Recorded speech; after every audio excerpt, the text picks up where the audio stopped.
मत मरत दुसह दुख होई, और जन्म मृत्यु के दुख को भोगना पड़ेगा।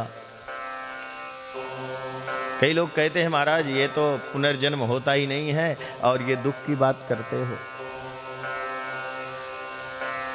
आप विचार करिए, हम समझेंगे कैसे कि दो बड़े दुख हैं। बाबा तुलसी कहते हैं कि जन्म लेते समय ऐसी वेदना होती है मानो हजारों सर्पों ने डसा है, और ऐसी ही वेदना मरने में होती है मानो हजारों सर्प डसे हैं, ऐसी वेदना होती है। लेकिन हम समझेंगे कैसे, जब हमारा जन्म हुआ तब तो हम बड़े छोटे थे, याद तो है नहीं कितना दुख हुआ, और मरना अभी बाकी है, तो ये दोनों दुख का अनुभव कैसे होगा। हमारे संत कहते हैं, ध्यान देना, पूर्व जन्म होता है। संत कहते हैं जब बालक जन्म लेता है तब बिल्कुल छोटा रहता है, और ध्यान देना, मां अपना स्तन बालक के मुख में देती है और बालक दूध पीने लगता है। संत कहते हैं बताओ ये ज्ञान उसे कहां से मिला। वो बालक मानो ये कह रहा है मैं कोई पहली बार नहीं जन्म लिया और मैं कोई पहली बार माँ का दूध नहीं पी रहा, मैं तो हजारों लाखों माताओं का दूध पी चुका, मेरे न जाने कितने जन्म हो गए। वो ज्ञान अंदर गहराई में छुपा है।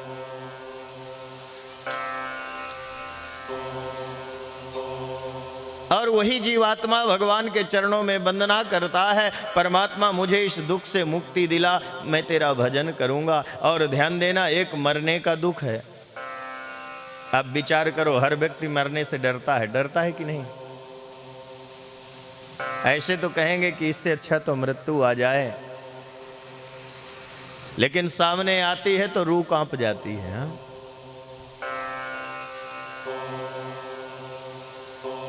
एक बुढ़िया मैया थी,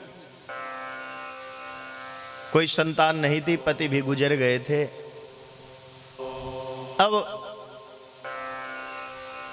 पेट के लिए बुढ़िया मैया को करना पड़ रहा था। गांव में जब सब जानवर गाय भैंस इत्यादि जंगल में जाएं चारा चरने के लिए, तो उनका जो छाण गोबर होता था वो इकट्ठा करती थी माँ, और एकत्रित करके उपले कंडे छाड़ा बनाती थी, और छाड़ा बना करके फिर मार्केट में बेच करके अपने जीवन का गुजारा करती थी। एक दिन मैया को बड़ी गुस्सा आ गई और मैया कहने लगी, इस उम्र में पेट के लिए ये करना पड़ता है, इससे अच्छा तो मृत्यु आ जावे। और मैया ने कहा इससे अच्छा तो मृत्यु आ जावे। छाण का टोपला इकट्ठा किए थी और मृत्यु देवता प्रकट हो गए। बोलो मैया क्या काम है? मैया ने कहा भाई तुम हो कौन? अरे मैया अभी अभी तो तूने मुझे याद किया, मैं मृत्यु देवता। मैया माथे में हाथ रख के कहती है हद हो गई, इतना जल्दी तो कोई देवता प्रसन्न नहीं होता, और आप इतना जल्दी प्रसन्न हो गए। अब मैया माथा खुजलाने लगी। अब मृत्यु देवता कहते हैं मैया जल्दी बताओ क्या काम है, क्यों याद किया? मेरे पास बहुत सारे काम हैं, अब तुम बताओ। अब मैया क्या बतावे कि मैं इसलिए याद करी थी कि मुझे ले जाओ।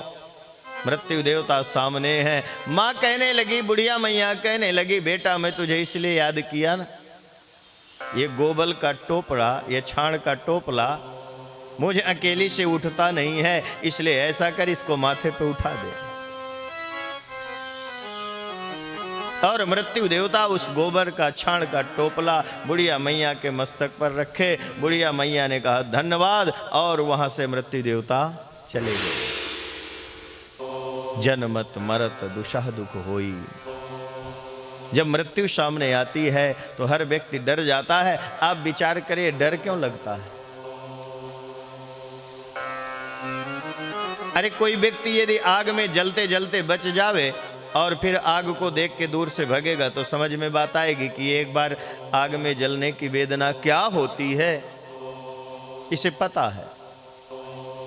एक बार किसी को सर्प ने डसा तो वो अंधेले में जाने से डरेगा कहीं सर्प ना जाए, पता है इससे सर्प डसा है, उसकी वेदना क्या होती है इसे पता है। एक बार कोई जल में डूबते डूबते बच गया हो तो जल से दूर रहेगा, क्योंकि डूबने की वेदना क्या है उसे पता है। लेकिन ध्यान देना, अभी हम मरे नहीं लेकिन मरने से डरते हैं।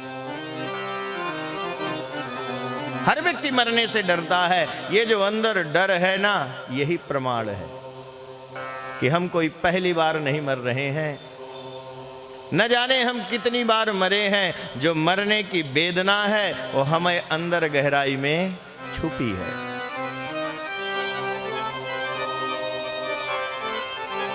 वेद व्यास जी महाराज कहते हैं जो भागवत सुनेगा मरने से तो नहीं बच पाएगा, मरना तो है ही, लेकिन मरने की जो वेदना है ना, जो मरने का दुख है ना, जो व्यक्ति भागवत का आश्रय लेगा वो मरने की वेदना से बच जाएगा। महाराज, कोई ऐसा है जिसको मरने की वेदना न हुई हो? बोले हाँ, एक पात्र है। कौन? बाली। बाली अपने शरीर को जब छोड़ा, बाबा तुलसी कहते हैं उसको दुख नहीं हुआ। बाली कैसे अपने शरीर को, बाली को महाराज पता नहीं चला, उसका शरीर छूट गया। बाबा तुलसी लिखते हैं कि सुमन बाली ते कंठ ते गिरि तनु जाने ना।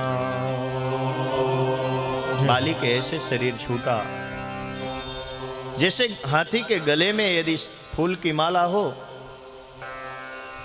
और हाथी अपने मस्ती में चला जाता हो और वो फूल की माला टूट के कब गिर जावे हाथी को पता नहीं चलता। ऐसे बाली के प्राण छूटे।